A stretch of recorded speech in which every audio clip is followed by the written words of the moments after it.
4 तारा अंकित झण्डा र रुख चिन्ह देख्न साथ नेपालीहरूको मन हर्षले गौरवान्वित बन्छ। नेपालको प्रजातान्त्रिक आन्दोलनमा नेपाली कांग्रेसले निर्वाह गरेको निरन्तरको नेतृत्वदायी भूमिका र सयौं शहीदहरूको बलिदानीले आज नेपाल एक स्वतन्त्र र लोकतान्त्रिक मुलुक बन्न सफल भएको छ। 104 वर्षे राणा शासन, 30 वर्षे पञ्चायती काल रात्रि तथा 240 वर्षे निरङ्कुश राजतन्त्रको उकुस मुकुसबाट मुक्त गरी नेपालमा लोकतान्त्रिक गणतन्त्रको स्थापना गर्ने काम पनि नेपाली कांग्रेसकै अगुवाईमा सम्पन्न भएको इतिहास साक्षी छ। नेपाली कांग्रेसको इतिहासबारे अध्ययन गर्न चाहनेले नेपालको प्रजातान्त्रिक आन्दोलनको सिङ्गो इतिहासका पानाहरू पल्टाउनु पर्ने हुन्छ। नेपालको सन्दर्भमा कांग्रेस भन्नु नै प्रजातन्त्र र प्रजातन्त्र भन्नु नै कांग्रेस भएको छ। अर्थात् यी दुई शब्दावली पर्याय जस्तै बनेर नेपाली मानसिकतामा स्थापित भएका छन्। जति बेला नेपालमा राणा शासनको दमन र शोषण चरम उत्कर्षमा पुग्दै थियो, ठीक त्यही बेला विश्वयुद्धको मार खेपिरहेको थियो भने छिमेकी मुलुक भारत ब्रिटिस साम्राज्यवादको घेराबाट मुक्ति खोजिरहेको थियो। महात्मा गान्धीको नेतृत्वमा भारत छोडो आन्दोलन निष्कर्षमा पुग्नै लाग्दा धेरै नेपाली युवाहरूले त्यस आन्दोलनमा सक्रियतापूर्वक भाग लिएका थिए। आन्दोलनका क्रममा महामानव बीपी कोइराला लगायतका नेपाली नेताहरूलाई गिरफ्तार गरी भारतीय जेलमा राखिएको थियो। ठीक त्यही बेला नेपालमा भने राणा शासनको निरङ्कुशता, अन्याय र अत्याचारले पराकाष्ठा नाघिसकेको थियो। प्रजातन्त्रको आवाज बुलन्द गरेको एवं जहानिया राणा शासनका विरुद्ध पर्चा पाम्पलेटिङ गरिएको अभियोगमा राणा सरकारले गङ्गालाल श्रेष्ठ, धर्मभक्त माथेमा, शुक्रराज शास्त्री र दशरथ चन्दलाई विक्रम सम्वत 1997 माघमा बर्बरतापूर्ण किसिमले हत्या गरेको थियो। त्यो निर्मम र पीडादायी घटनाले सम्पूर्ण नेपालीको मनमा राणाशाहीप्रति तीव्र घृणा र बदलाको भावना जागृत हुन थाल्यो। 2003 साल भदौमा राणा सरकारका विरुद्ध लाग्ने अठोटका साथ बनारस हिन्दू विश्वविद्यालयमा अध्ययनरत कृष्ण प्रसाद भट्टराईको सक्रियतामा विद्यार्थीहरूले छात्र सङ्घको गठन गरे। यही बीचमा नेपालको जेल तोडेर भारत पुग्नुभएका नेता गणेशमान सिंह र बीपी कोइराला बीच भारतमा पहिलो भेटघाट भयो।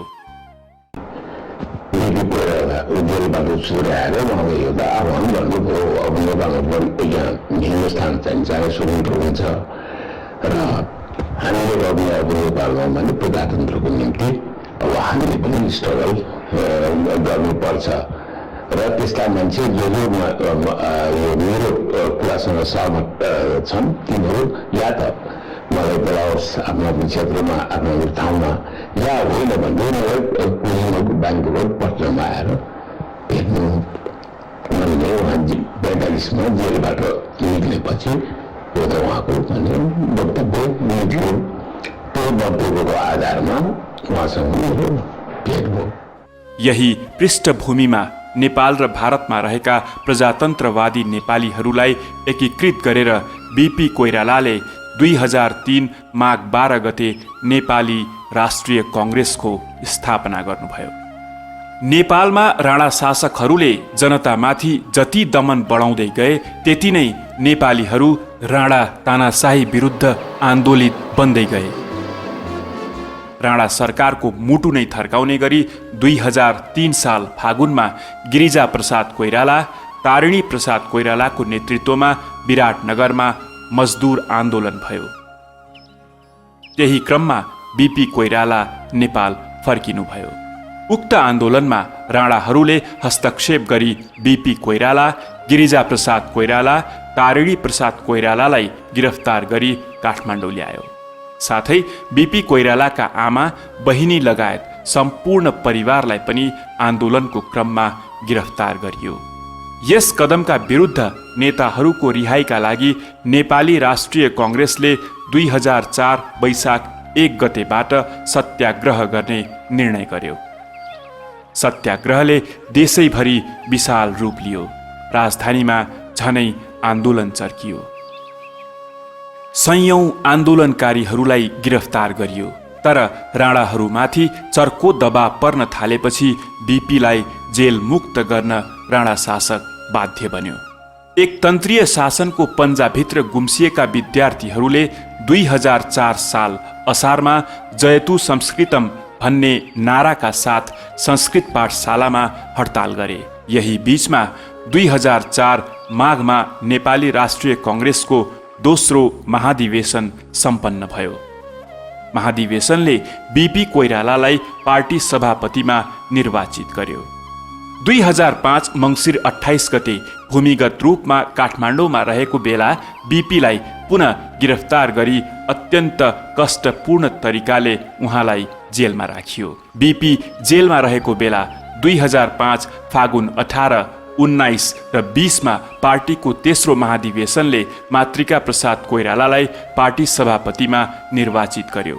महाधिवेशनले बीपी कोइराला लगायत नेताहरूको रिहाइको माग गर्यो, साथै सत्याग्रह गर्ने निर्णय पनि गर्यो। उता राणा सरकारको दमनकारी कार्यको विरुद्ध 2006 वैशाख अक्षय तृतीयादेखि बीपी कोइराला आमरण अनसनमा बस्नुभयो। यसले गर्दा उहाँको स्वास्थ्य स्थिति झन खराब बन्दै गयो। बीपीको यो अवस्थाप्रति राष्ट्रिय अन्तर्राष्ट्रिय चासो तथा दबाव बढ्न थालेपछि आमरण अनसन बसेको 29औं दिन राणा सरकार बीपीलाई छाड्न बाध्य भयो। यही बीचमा राणा शासनलाई अन्तिम धक्का दिन नेपाली राष्ट्रिय कङ्ग्रेस र सुवर्ण शमशेरले नेतृत्व गर्नुभएको नेपाल प्रजातन्त्र कङ्ग्रेस बीच 2006 साल चैत्र 27 गते एकीकरण सम्पन्न भयो। एकीकृत पार्टीको नाम नेपाली कङ्ग्रेस राखियो। यसरी ऐतिहासिक पार्टी नेपाली कङ्ग्रेसको स्थापना भयो। यही दिनबाट राणाहरूको निरङ्कुश शासनको दिनगन्ती पनि सुरु भयो। 2007 असोज 10 र 11 गते बैरगनियामा बसेको नेपाली कङ्ग्रेसको ऐतिहासिक सम्मेलनले 2007 साल कार्तिक 25 गतेबाट सशस्त्र क्रान्ति गर्ने निर्णय गर्यो, जस अनुसार यसै दिन साँझ हेलिकप्टर मार्फत राणा विरोधी पर्चा राजधानी र वीरगञ्ज वरपर छर्ने काम सम्पन्न भयो। क्रान्तिको समय नजिकिँदै जाँदा हात हतियारदेखि अन्य आवश्यक वस्तुहरू जम्मा पारिए। जनक्रान्तिको पूर्व क्षेत्रको कमान्डर बीपी कोइराला र सुवर्ण शमशेरलाई बनाइयो।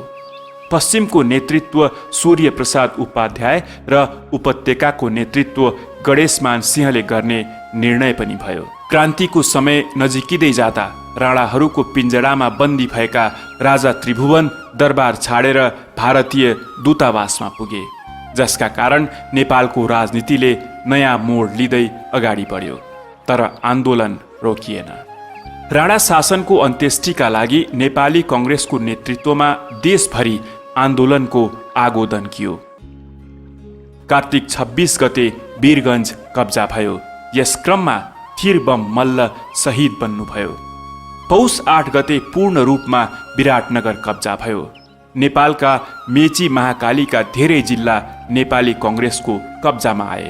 उपत्यकामा पर्चाहरू छरिए। विराटनगरमा प्रजातन्त्र नेपाल रेडियो स्थापना गरी क्रान्तिका समाचारहरू प्रसारण गर्न थालियो। जय नेपाल, जय जय नेपालको गुन्जनबाट तारिणी प्रसाद कोइरालाले क्रान्तिलाई बल पुर्याइरहनुभयो। जनक्रान्ति उत्कर्षमा पुग्यो। जहानिया राणा शासक छटपटाउन थाल्यो। नेपाली जनताका अगाडि टिक्ने कुनै उपाय नभेटेपछि ऊ झुक्न बाध्य भयो र अन्त्यमा भारतको दिल्लीमा नेपाली कङ्ग्रेस, राजा र राणाहरूका बीच नेपालमा प्रजातन्त्र स्थापना गर्ने सहमति बन्यो। सहमति अनुसार नै 2007 साल फागुन 4 गते दिल्लीबाट तात्कालीन राजा त्रिभुवन र नेपाली कङ्ग्रेसका नेताहरू नेपाल फर्किए। यसरी 2007 साल फागुन 7 गते एकतन्त्रीय जहानिया राणा शासनको अन्त्य भई नेपालमा प्रजातन्त्रको अभ्युदय भयो। नेपाली कङ्ग्रेसको नेतृत्वमा जनताको बलिदानीबाट प्रजातन्त्र त प्राप्त भयो। नेपाली जनता रैतीबाट नागरिक त बने, तर जनताका सम्पूर्ण अधिकार प्राप्त हुन सकेनन्। नेपाली कङ्ग्रेससँग भएको सहमति अनुसार नयाँ संविधानका लागि संविधान सभाको निर्वाचन हुन सकेन। खाली सरकार गठन विगठन मात्रै हुन थाल्यो। यही बीचमा 2009 साल जेठ 10 गते जनकपुरमा नेपाली कङ्ग्रेसको 5औं महाधिवेशनले बीपी कोइरालालाई पार्टी सभापतिमा निर्वाचित गर्यो। नेपाली कङ्ग्रेसले जनताका इच्छा आकांक्षाहरूलाई सम्बोधन गर्न सरकारलाई घचघच्याइरह्यो, तर सरकारले यसप्रति कुनै ध्यान पुर्याएन। 2012 सालमा नेपाली कङ्ग्रेसको वीरगञ्ज महाधिवेशन सम्पन्न भयो। उक्त 6औं महाधिवेशनले सुवर्ण शमशेरलाई पार्टी सभापतिमा निर्वाचित गर्यो। सोही महाधिवेशनबाट नेपाली कङ्ग्रेसले आफूलाई प्रजातान्त्रिक समाजवादी पार्टीको रूपमा घोषणा गर्यो। यसै गरी 2014 मा भएको विशेष महाधिवेशनले बीपी कोइरालालाई पार्टी सभापतिमा निर्वाचित गर्यो। यही बीचबाट संविधान सभाको निर्वाचन गराउन पुनः नेपाली कङ्ग्रेसले 2014 मङ्सिर 22 गतेबाट भद्र अवज्ञा आन्दोलन सत्याग्रह सुरु गर्यो। यसैबाट विचलित भएर राजा महेन्द्रले 2015 साल फागुन 7 गते आम निर्वाचन सम्पन्न गर्ने घोषणा गरे। उक्त आम निर्वाचनबाट नेपाली कङ्ग्रेसले 109 सीट मध्ये 74 स्थानमा विजय प्राप्त गरी 2/3 बहुमतका साथ सरकार गठन गर्ने अवसर पायो। बीपी कोइराला 2016 जेठ 13 गते नेपालको पहिलो जननिर्वाचित प्रधानमन्त्री बन्नुभयो। त्यो सरकारले धमाधम जनप्रिय कामहरू गर्न थाल्यो। गाउँको उन्नति नै देशको उन्नति हो भन्ने मूल मन्त्रलाई व्यवहारमा लागू गर्न ग्राम विकास समितिहरू गठन भए। शिक्षा तथा स्वास्थ्य सेवा केन्द्रहरू खुले। राज्य रजौटा प्रणाली खारेज गरिए। वीरता प्रथा उन्मूलन गरियो। जमिनको हदबन्दी तोकी भूमिहीनलाई भूमि वितरण गरियो। न्याय क्षेत्रमा सुधारका साथै जङ्गलको राष्ट्रियकरण हुन थाल्यो। अन्तर्राष्ट्रिय क्षेत्रमा नेपालको छवि उच्च हुन पुग्यो। बीपी कोइराला प्रधानमन्त्री भएपछि 2016 जेठ 22 गते भारतका प्रधानमन्त्री जवाहरलाल नेहरू नेपालको भ्रमणमा आउनुभयो। त्यसपछि 2016 माघ 13 गतेदेखि बीपी कोइरालाले भारतको मैत्रीपूर्ण भ्रमण गर्नुभयो।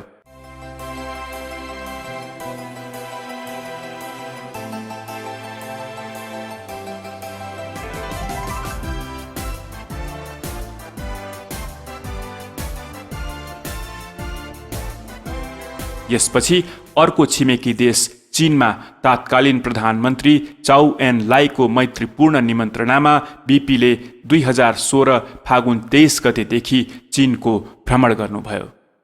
यही बेला सगरमाथा सम्बन्धी चीनले उठाएको विवाद साम्य भई सगरमाथामा नेपालको मात्र अधिकार रहने सुनिश्चित भयो।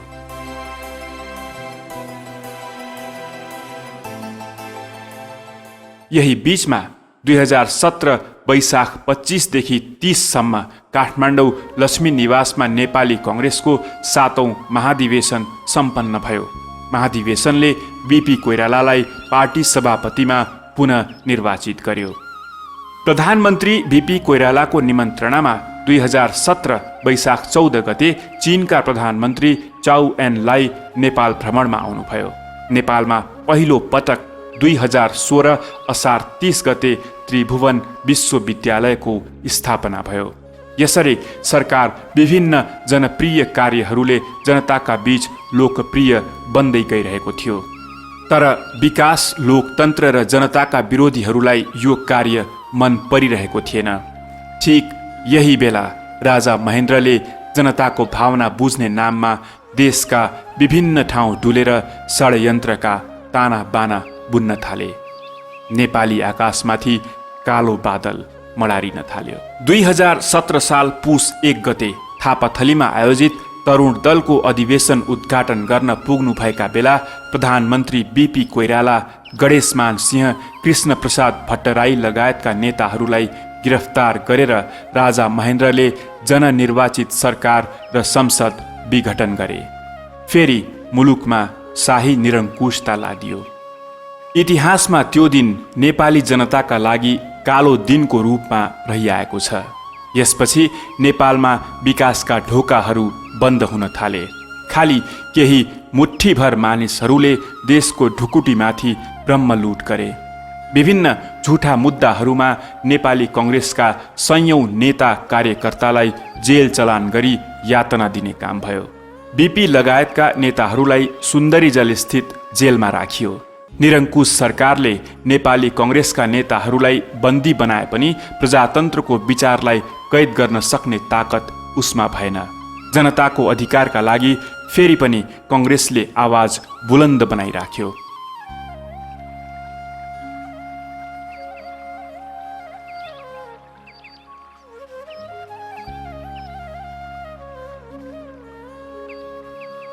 उता भारतमा रहनुभएका नेपाली कङ्ग्रेसका नेता सुवर्ण शमशेरले 2018 सालमा पञ्चायती कालरात्रिका विरुद्ध सशस्त्र क्रान्तिको सुरुवात गर्नुभयो। 2018 माघ 9 गते जनकपुरमा राजा महेन्द्रमाथि बम प्रहार पनि भयो। राजा महेन्द्रमाथि बम प्रहार गरेको आरोपमा 2020 माघ 25 गते दुर्गानन्द झालाई पञ्चायती सरकारले फाँसी दियो। सशस्त्र क्रान्तिमा नेपाली कङ्ग्रेसका धेरै वीर सपुतहरूले प्रजातन्त्र पुनर्स्थापनाका खातिर वीरतापूर्वक बलिदानी दिए।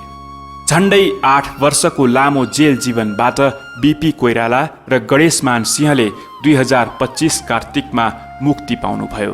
यो दिन सम्पूर्ण प्रजातन्त्रवादी नेपालीहरूका लागि खुसीको दिन र आशाको दियो बन्न गयो।